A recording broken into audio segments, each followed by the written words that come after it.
TalkFCB and welcome back here to the channel, guys. Happy Sunday to you all. And obviously yesterday we watched Barcelona just about get past Leganes. And to be honest, following on from that game, there's nothing more that I want to say. There's nothing more there that I want to add about Barcelona. I'm going to wait now until the start of next week to start talking about the Champions League. So what I thought I would do today is actually talk here about a few other types of topics away from Barcelona, but still, of course, focusing on the football world. Today's video, we're going to be talking about the Premier League. We're going to be talking there about our rivals Real Madrid, and we're also going to be touching on Serie A and the Copa Libertadores. It's all coming up. Let's get right to it. And thanks for your questions. And let's kick straight off with what has been a very controversial topic over the past week or so. It does relate to Gareth Bale and Real Madrid and the huge falling out that is ensued there between himself and the Real Madrid fans. Question here, your opinion as a neutral, even though you're Welsh, on the Wales Gulf Madrid controversy with regard there to Gareth Bale. Now, just to explain the situation exactly as it is, Gareth Bale went away under national duty, as he does. He loves to play for Wales. He said, look, I always enjoy playing more with Wales than Real Madrid because it's like playing with my mates. Then Wales qualified for Euro 2020, which was a massive deal for us. We haven't done that on all that many occasions recently, and it was a huge deal there. The fans were jubilant, the players were jubilant, and clearly there, Gareth Bale very much enjoying himself. Now, a flag was thrown onto the pitch by a group of fans, of course, who prepared the flag in advance of this game, and it's basically a running joke with the Wales fans and Gareth Bale that he likes Wales, then he likes golf, and then he likes Madrid. In that order. Those are his list of priorities there. First it's Wales, then it's golf, which he loves to do in his spare time, and then it's his duties with Real Madrid.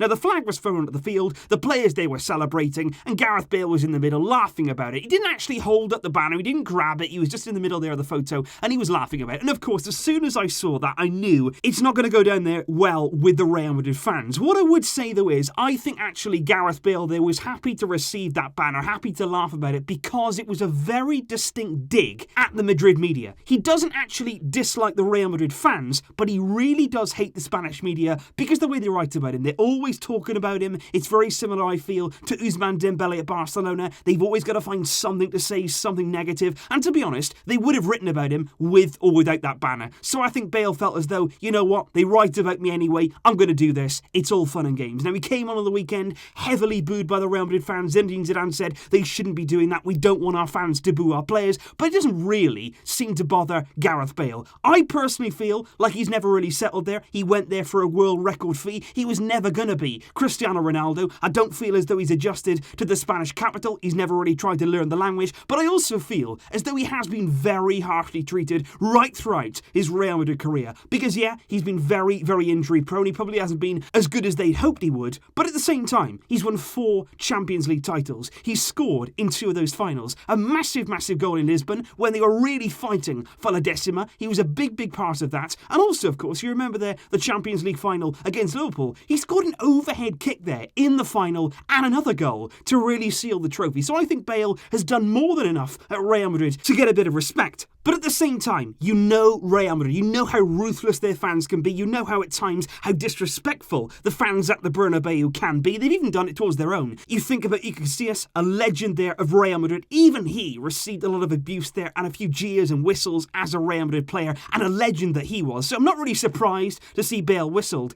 but at the end of the day, I do feel like during his time there, what he's given, what he's won, he probably does deserve a bit more respect. And of course, you guys, very, very interested in the Premier League, as everybody is. You want to know my predictions for the top 6 in the Premier League this season. It's very, very interesting, and it is going to be so tightly contested there at the very top of the Premier League. I've tried to put my predictions here in some sort of order. It wasn't easy. There was a number of things that I want to consider when making these predictions. But I'm going to start right here with saying that Liverpool are finally going to get the job done this season. Right now, they look absolutely faultless in many areas. Man City, I feel, have slipped up maybe one too many times already. It was a big defeat just for the international break to Liverpool. I think Liverpool may finally get the job done this year. The Jurgen Klopp has done a tremendous job there. They've got some brilliant players. I think they can win the league. Man City, undoubtedly, if they don't win it, they will be very, very close second. No question about that. Pep Guardiola will contest the title until the very, very end. And they could get just above Liverpool. You never know. But right now, I would say Liverpool to win it, Man City second. In third, I'm going to go with Chelsea. I think Frank Lampard has done an incredible job there. They've got a transfer ban right now. They've promoted a lot of youth. They're really using their young talents so well. They've bedded them all in. They're playing a good style of play. You saw them yesterday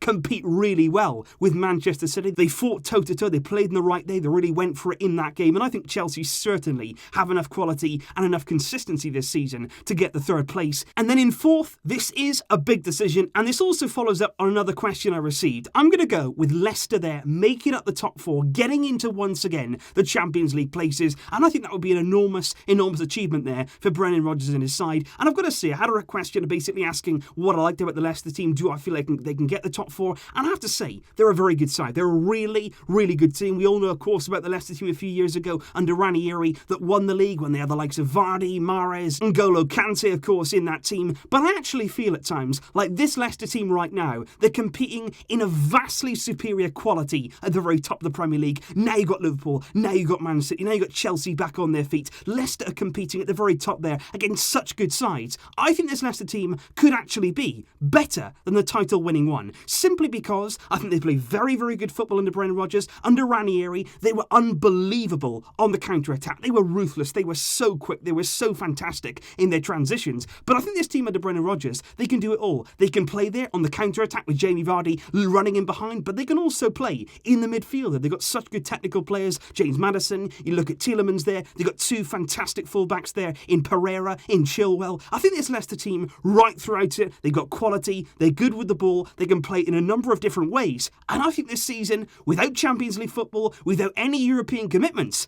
they can get a top four place. Moving on then to fifth place, and this also does answer another question. I'm going to go there with Jose Mourinho's Tottenham just about missing out on that top four place. But I do believe that Mourinho will go on to have pretty much a good start there to his Tottenham career, because I actually think in the long term, maybe Jose Mourinho, as we know, doesn't have an awful lot of success over about a 3-year period. But in that initial stage, Tottenham right now needed shaking up. They got a lot of players there running down their contract. He needed somebody to come in and really be ruthless in the selections. I think Mourinho is the man to do that. He is the man to come in and have that upturn in form. We saw that against West Ham, a real reaction from those Tottenham players. And I think they'll run the top four very, very close. They may just get in to that top four if Leicester do fall away. But I think Mourinho, in the short term, he could deliver a trophy for Tottenham. That's something they're really, really chasing. But ultimately, he could be a success there, no doubt about it. In sixth place, I've gone with Man United. And in seventh place, I've gone there with Arsenal. Two teams right now who are struggling. Two teams who have not started the season very well at all. I think if Arsenal sack Unai Emery, they could certainly go higher up the table. But right now under Emery, they're really, really not doing well. They're dropping points where they shouldn't be doing. And they're also not really using the players to the best of their ability. So that there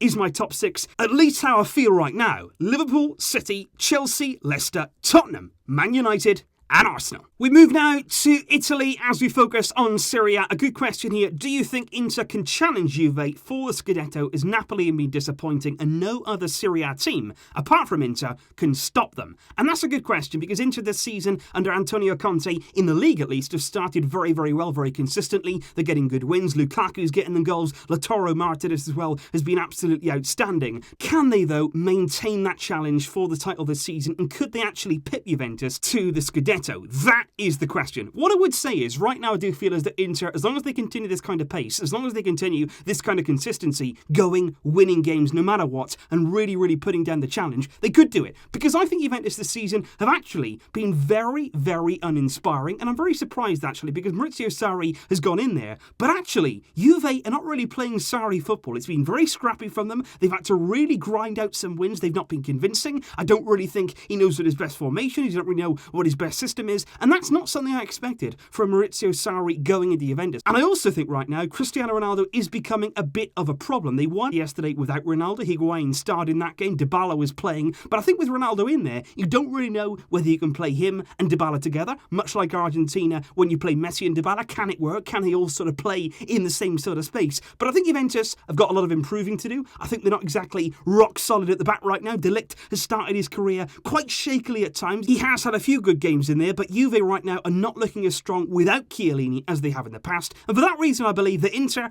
can challenge. Whether they'll do it or not, you just don't know this early on. But Juve, they are there to be shot at. And just finally, guys, I want to go on to here a number of questions I had about the Copa Libertadores, of course, took place yesterday between River Plate and Flamengo. I've also got a question here. Is South American football underrated? And would you go and watch the Super Classico in the stadium there between Boca and between River in Argentina? Now, in answer to that question, I absolutely would. I don't know whether I'd survive it because it is absolutely mental there, but it would be an incredible experience. What an atmosphere, what an occasion between these two arch-rival sides. And in general, I think, yes, South American football for me is certainly underrated. You watched the game yesterday between Flamengo and River Plate, an excellent game. I think River Plate were very, very unlucky actually to go and lose that game. I think Gallardo has done an incredible job there. They've gotten playing really, really well, and they just keep getting into these Copa Libertadores finals, and they keep delivering. Very unlucky yesterday, and he's a very, very good coach, no doubt about that. But I think Flamengo, so much heart, so much desire, real intensity about their play, and it was such an energetic game, such an exciting end there. Gabigol, who's had an unbelievable season in South American football. What a season he's had in terms of goal scoring. He's gone there, of course. He went to Inter, he went to Benfica, didn't work out for him in Europe. He's gone back now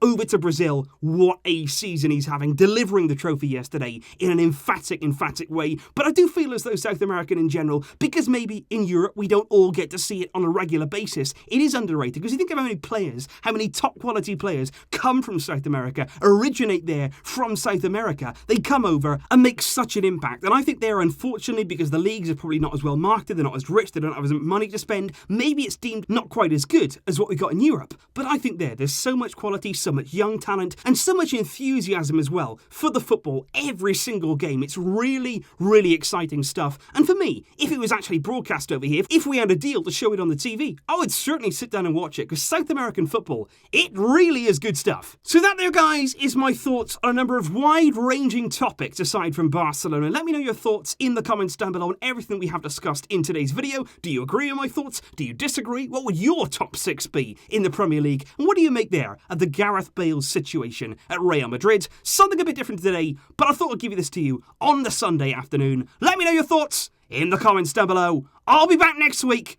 very, very soon. With that Champions League build-up, we have to step up, or it's going to be very difficult for Barca. But until next time, as always, guys, Vasca el Barça.